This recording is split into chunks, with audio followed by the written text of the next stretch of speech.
Hello everyone, this is Joe, Four Soft Corners here, and for today's video I am doing, as you can see, a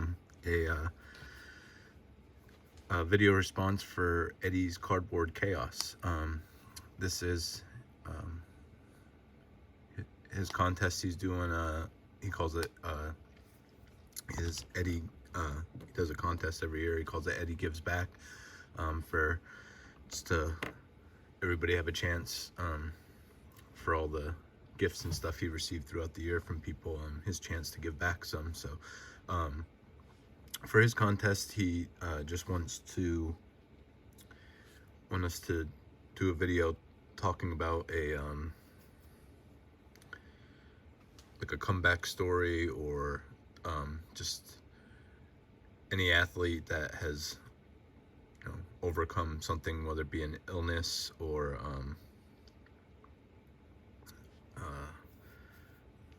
injury, just different stuff like that, you know, persevered and were able to overcome it, and just, you know, feel good comeback stories. So I'll leave his I'll link his channel in the title and the description. Everybody, if you have not, please go check out his channel. I love watching Eddie's channel. It's a nice mix of autographs, TTM, vintage, just a whole bunch of stuff. I like all his collections and his passion for the collecting. So I apologize, Eddie. I was a little, I know I have time yet, but I wanted to do this sooner. But I kind of thought the guy I wanted to do this for kind of was the first thought that came to my head when you said about this. But I picked up an autograph of him for the contest. I know I didn't necessarily need to do it for it, but it almost like pushed me. It was good because this almost pushed me. Once I started collecting some autographs here recently, this is one of the guys I almost immediately thought of that I'd like an autograph of. At a card show, I saw one on, like, I don't know, a very off-brand minor league card of his, and I just didn't like that, so I ended up getting something then. But so anyway, before I waste too much more time, so the subject of this video for the contest for me is going to be Rick Ankiel. Obviously, I think a lot of people are probably familiar with his story, but for anybody who's not, I'll try and go over a little bit here as quickly as possible. But so Ankiel debuted in 1999 with the St. Louis Cardinals. I think he made 9 appearances overall, 5 starts. I think he had like a 3.24 ERA or something that year. Definitely made a little splash. I think he got called up in August of that year, and then made the rotation coming into the 2000 season then, and really was thought by many to be like the next phenom pitcher, you know. Just we can see is for the year there was 11-7, 3.5 ERA. You can see the WHIP, which is walks and hits per innings pitched. It was almost 1.3. That's because of the walks. You can see on the end there he had 190, but 90 walks, but 194 strikeouts, 175 innings pitched. But was really had a great year. I think pretty much was the favorite for the Rookie of the Year. And then eventually, you know, postseason voting or postseason performance, it's supposed to be a regular season you base your voting on, but I feel like it had some impact on that, and finished second to Rafael Furcal of the Braves, I believe. But so I included his stats, but we'll jump forward here. So so in the playoffs, the Cardinals ended up playing the Atlanta Braves, and in the NL Division Series, and so the game started out after the first inning. He was staked to a 6-run lead, and he was going up against Greg Maddux. I believe it was said that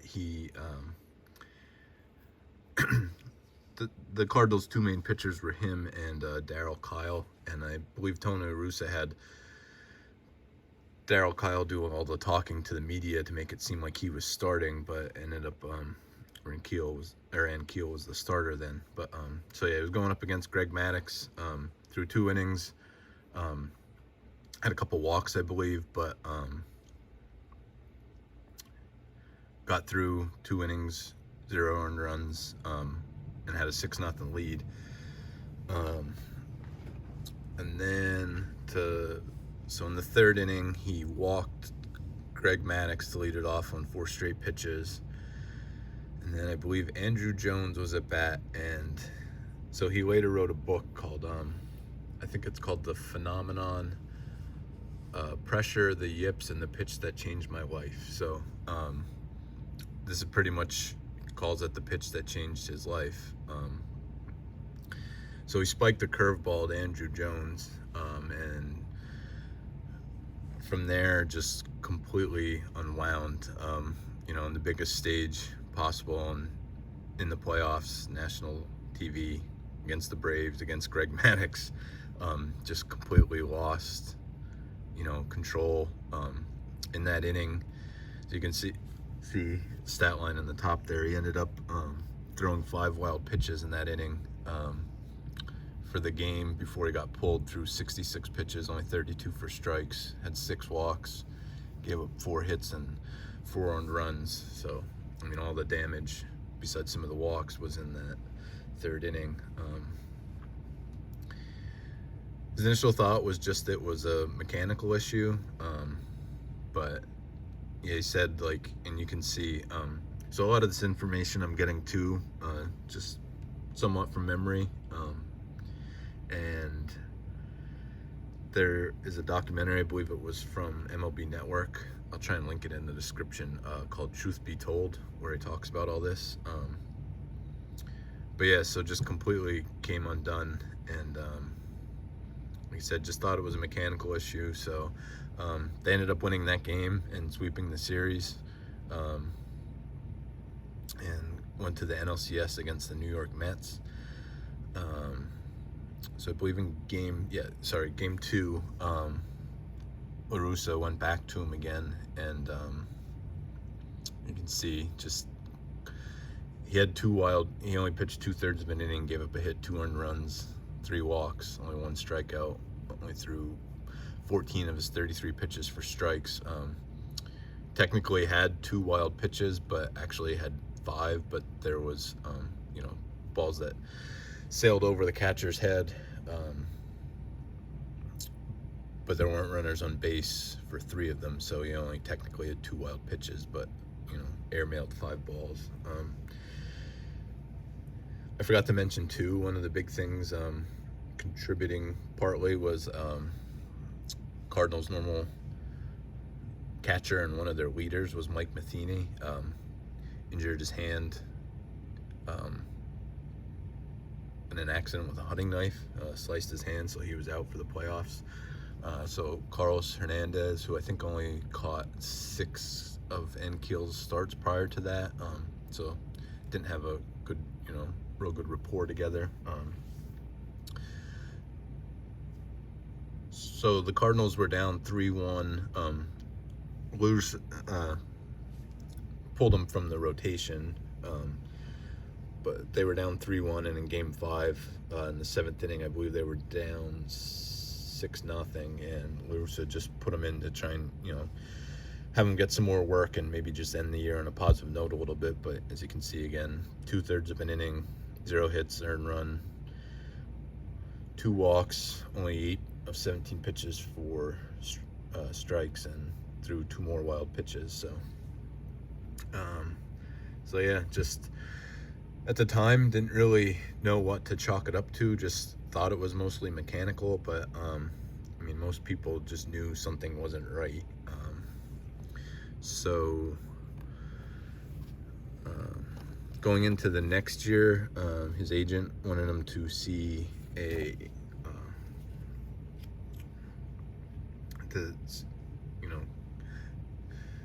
kind of go through therapy, try and see somebody to try and deal with the issues, and initially was hesitant to do so, but then agreed to. And so to start off the year, so 2001, he started off the year with a pretty good start, but so in the documentary admits that before the game he had Daryl Kyle fill a water bottle of vodka for him to kind of take the edge off, and it worked. So I think he told his therapist, or psychologist, I guess it was, that he did that and got through, and he just basically told him that you could try that, but you're just faking yourself to think that that's an answer, which ultimately you can see was numbers then, until he got sent down to the minors, just completely unraveled again.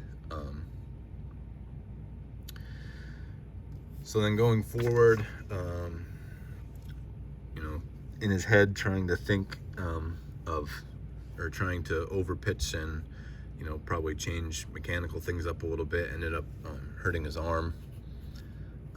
So completely missed the 2002 season. 2003, spent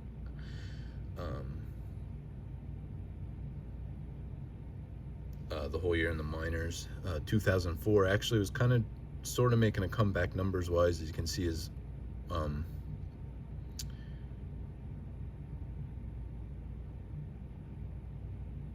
those are his numbers from the majors in 5 games. So I mean, none of them were starts, but just in relief. I mean, starting to, actually those are minor numbers, I believe.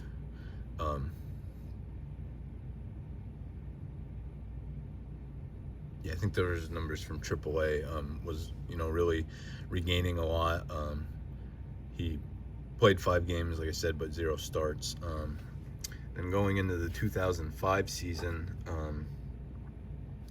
initially thought he was overcoming it, and was back on, or was going to give it another shot as pitching, but then in a spring training game he had an appearance where he threw 20 pitches, only 3 were for strikes. So he states in the documentary he was pretty much thought he was just done. He was just gonna go home and retire, and that basically be it. But I believe between his agent and the Cardinals owner, I believe, Walt Jocketty, I think they sat down together and kind of came up with a plan and asked if he wanted to switch to the outfield. So he always kind of bragged about how good of a hitter he was. And I mean, his rookie season, I think he did hit 250 with a couple home runs. So I mean, he was always a good athlete and hitter. So ended up in the 2005 season starting to switch to try and play outfield. 2006, I believe, was pushing to make the club through spring training, and then ended up hurting his knee, and then in May, I believe, went on the DL for the rest of the year. 2007, really went at it full time. Was leading the minor leagues in home runs, I believe, before he got called up. I think he had 32 home runs. And then got called up and returned to the majors after a 3-year absence at a different position. So August 9th, 2007, against the Padres, I believe, returned to the majors, and in the 7th inning of that game hit a 3-run home run. So just really basically, I mean, it was just basically called, everybody's just said he had the yips. If you're not familiar, just Chuck Knobloch went through it, and a few other people that golfers have gone through it, where just all of a sudden you kind of just lose the ability to do something you've done time and time again, often triggered by, you know, some other anxiety issues or underlying issues, which I should have mentioned earlier. For him, it was, as a kid, his father was, I think, an alcoholic, an addict, and he remembered times like hiding under the bed while, you know, his father would threaten his mom with a knife and stuff like that. And I think always carried with him that feeling of, you know, hiding while that was going on, you know, as a young kid, but not being able to do anything. So some of those were, I think, the underlying issues that, you know, where the anxiety came from. But yeah, I mean, sorry, I know I rambled on for a while here, so I'll end up showing this, but yeah, just, I mean, to me, one of the great stories to, he played 2007 through 9 with the Cardinals as an outfielder yet, and then went to the Royals, then the Braves, then the Nationals, and I believe ended up with the Mets. But just to be able to completely, you know, fall apart in front of everybody on live TV in that stage, and then you know, have it continue, and then come back. I mean, he only has like 9 career WAR.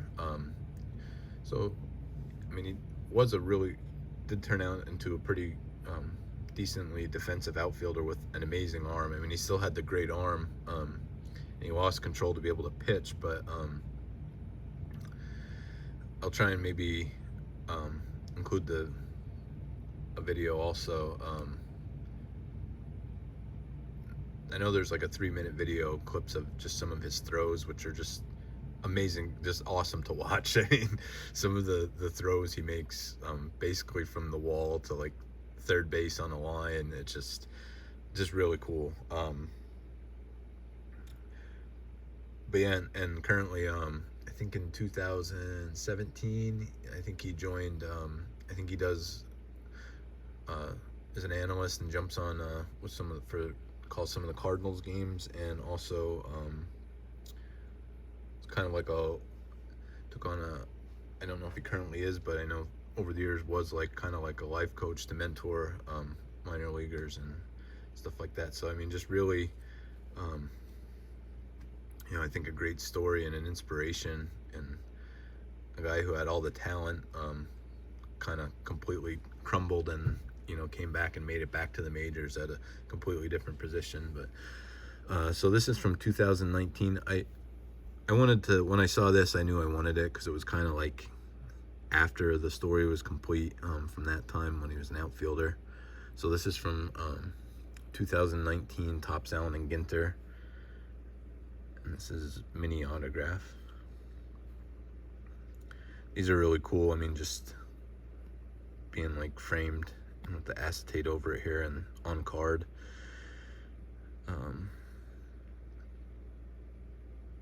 Like I said, that's a picture from later on in his career when he was an outfielder.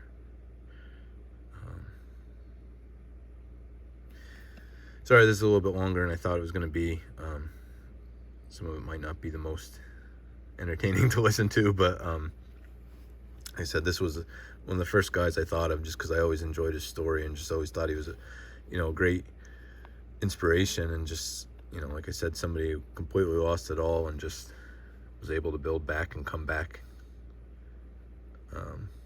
Just a really great story, I believe. So Eddie, thank you for this contest. Thank you for listening to this. Sorry it's so long, but yeah, Rick Ankiel. If anybody didn't know the story, hopefully I was able to teach a little bit. But yeah, I just really love that card. Glad I was able to pick it up because of this contest. Eddie, thank you so much for the opportunity. Everyone else, thank you for watching. And just remember, any card can be a great looking card, even if it has 4 soft corners. Thank you.